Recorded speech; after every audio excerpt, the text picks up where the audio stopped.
Hello, I'm Death, and I review things so you don't have to. Hello, my baby. Hello, my honey. Hello, my ragtime gal. Suddenly you kissed my wife. Baby, my heart's on fire. Greetings, mortals.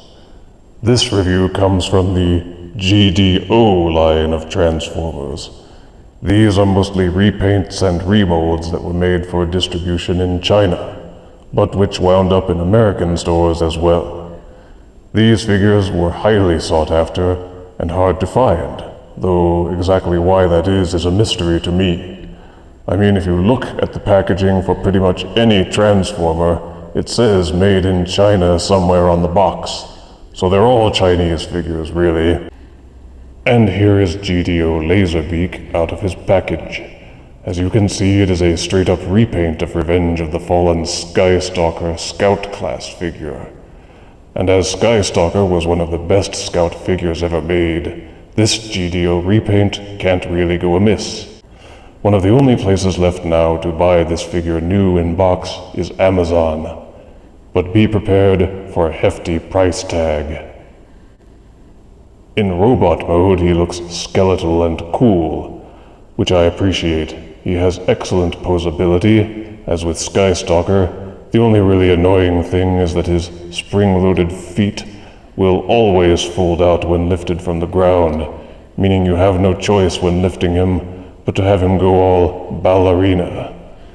They fold back down well enough when setting him on a level surface, but it would be nice to have the ability to lock them in place. These hook weapon accessories will actually remove and plug into the back of the wings. You merely push them in place until you hear a click, and they will fit fairly solidly. Repeat with the other wing as well. You may have to move and rotate these arms out of the way in order to fit them.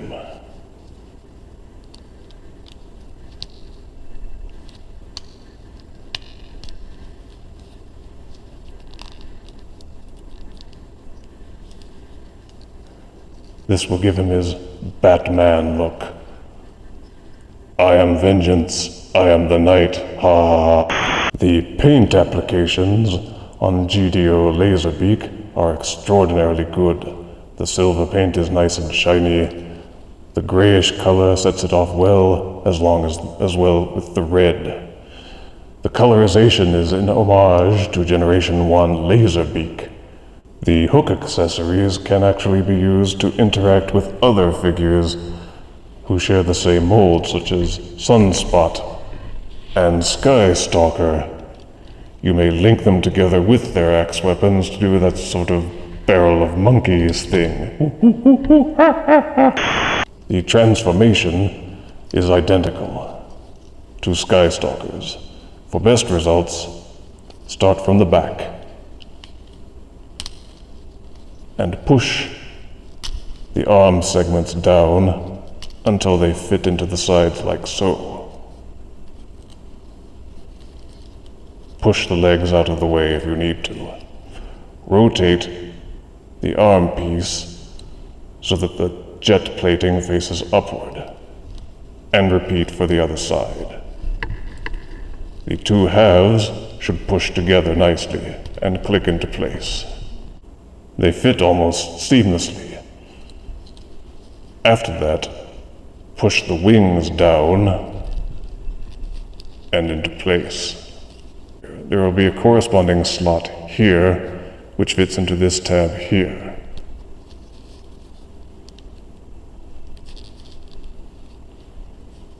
Once you have done that, move the head forward and tuck the antenna below the cockpit. Flip forward the nose cone, like so. After that, it is simply a matter of folding the leg so that the jet engines point upwards.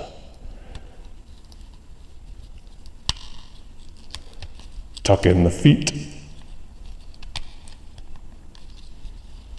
and line up everything into its proper tabs.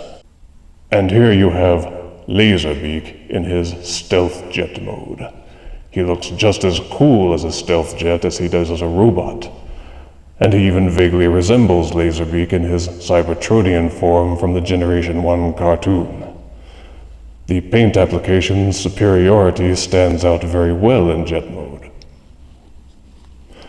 As with the Skystalker mode, they have done an excellent job of minimizing the visible kibble. Although it does look a bit messy from below, they did pretty much everything that they could to hide everything from the robot, and it does not distract from this excellent figure. The only thing that could possibly be said to be a flaw is that the gold color on the head is very visible. But as with Skystalker and Sunspot, the single eye does not look entirely out of place for a stealth bomber drone. As with all of the figures which share this mold, it can be pegged into the top of Voyager-class Mind Wipe. You will find 2 peg holes here which correspond to pegs on the figure. Simply push it into place, and Mind Wipe has his laser beak. Oh man, that looks so cool. For size comparison, here he is next to Skystalker, and here he is next to Sunspot. Anyone who enjoys army building should pick up any figure that they can find based on this mold. They are relatively inexpensive, extremely cool, and very playable. They look like they could be my minions. And who's to say they're not? GDO Laserbeak is a quality figure based on an even more quality mold. I give GDO Laserbeak 9 deaths up. Now go out and spend money on this figure. You know you want to. If you refuse me, honey, you lose me. Then you'll be left alone, oh baby. Tell them all, and tell me I'm your own.